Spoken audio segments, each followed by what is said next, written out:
A US Democratic Senate candidate in the state of Maine has been making headlines after it was revealed he had a tattoo of a Nazi symbol on his chest.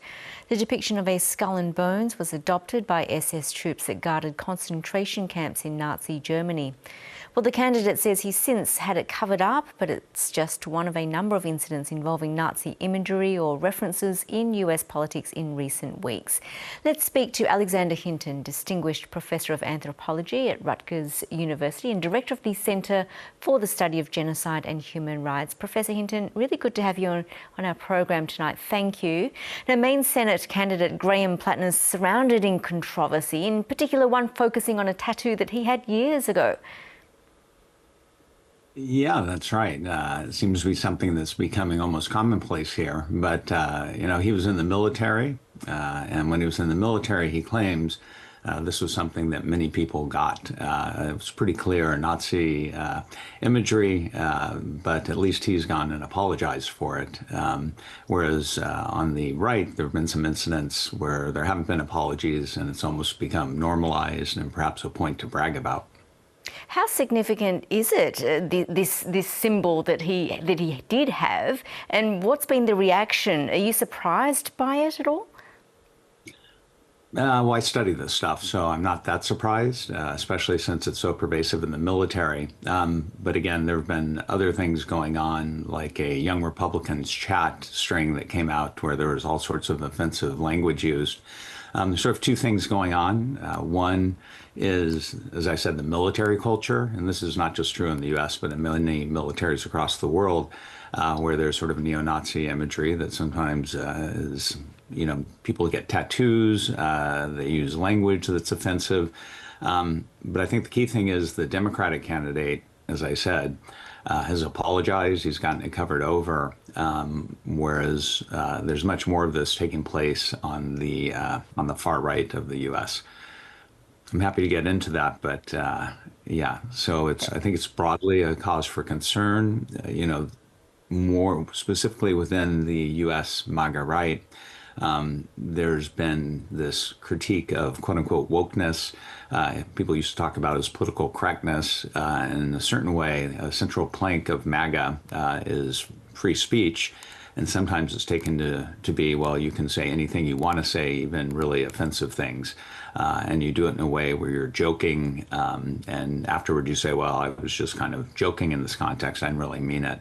And so it's created a situation in which many people are saying things they never would have said, 2 or 3 years ago.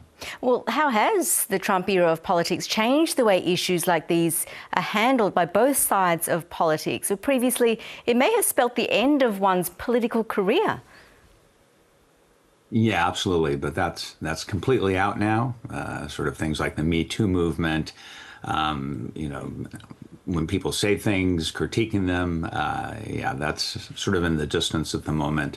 Right now, it takes a lot for someone to be forced out of office, especially if they're within MAGA. It's always important to remember that President Trump basically controls Congress because his followers, who are the big primary voters, will boot someone out of office. So he has extraordinary amount of control, and it's only in really egregious moments, like with the Young Republicans chat, where some people can be forced out of office, as happened with his nominee to the office of special counsel, Paul Ingrassia, who I might add, that office, well, there's sort of a larger process of democratic backsliding that's taking place in the U.S., and that moment also is revealing about democratic backsliding as well. Well, this shock value humour that you talk about, how common is it in online communities, and how dangerous to society could this trend eventually become? Yeah, well, I've been following far-right extremism for many years, and it used to be I go into 4chan, Telegram chats, different modalities where people are communicating, and they would use this sort of language all the time. For example, in the Young Republicans chat, they invoked 1488, which is a neo-Nazi phrase. When there was a mass shooter in the U.S. who shot up the Tree of Life synagogue, and he had 1488 on his Gab page, a social media page. Now it's just something that's casually mentioned in a chat.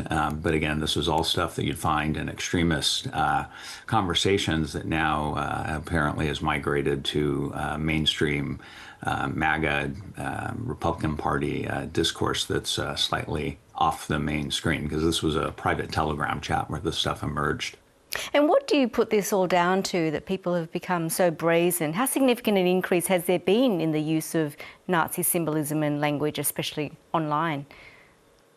Yeah, Nazi, it's not the primary thing. I think there's a broader revitalization movement that's heavily nativist that's taking place in the U.S.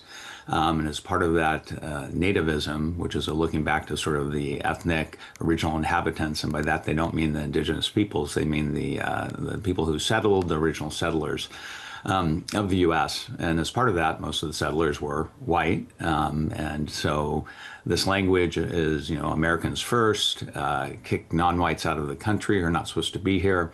So I think that the Nazi element dovetails with that broader nativism. And that's probably the way to think about it. And remember that within MAGA, they have certain points. The first thing is America first for everything. Another thing is the border, protect borders, kick out people who are here illegally. Another one is no wars. Another one's anti-globalization. Then there's that fifth plank of free speech. So all of those sort of converge, in this one instance of Nazi discourse. I should say within those chats, there were many other offensive things, things that were said, lots of stereotypes, offensive language used about Black Americans, about women, rape jokes, for example. They talked about gas chambers, all sorts of different things. And this is all part of a piece. Again, this was like jokes in a far-right extremist chat room that now have migrated over. But it's very revealing about the state of the U.S. at the moment. And I understand some of these comments also were made by Maine Senate candidate Graham Platner. How do you feel about his response? What is an appropriate way to handle something like this? Should he step down? Yeah, Graham Platner has not stepped down. He's backed by, ironically, Democratic socialists like Bernie Sanders in the U.S.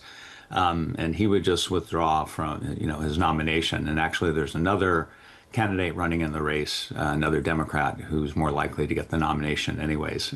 But, as I said before, I think the important thing is that he apologized and sort of took accountability to some extent. It took him a little bit to do this, whereas things that are taking place often on the Republican side, more mainstream Republicans will apologize, but this is now sort of a banter, a way of speaking that not only, does it circulate, but politicians like J.D. Vance said, well, it was a bunch of young kids making edgy jokes, that were offensive, but they were just edgy. They're in the far-right circles, they sometimes call this the Overton window, where they want to shift the boundaries of acceptable speech. I've been following this said for over a decade. And in fact, the Overton window is shifted. And now you can say all sorts of things in the U.S. that were considered inappropriate before. The 1488 also is a trope that's used with replacement, white genocide, great replacement, which is this idea that there are, in the extreme version, it's Jews, and the more moderate, it's now Democrats are trying to replace the white population with non-whites. And so this plank is actually quite commonplace. I've heard it all the time when I've gone to different contexts in which people in MAGA are speaking. But again, that replacement language goes more directly to nativism, even though it has all these different echoes of neo-Nazism. Professor Alexander Hinton, really fascinating to talk. Thank you so much. Yeah, thanks for having me on.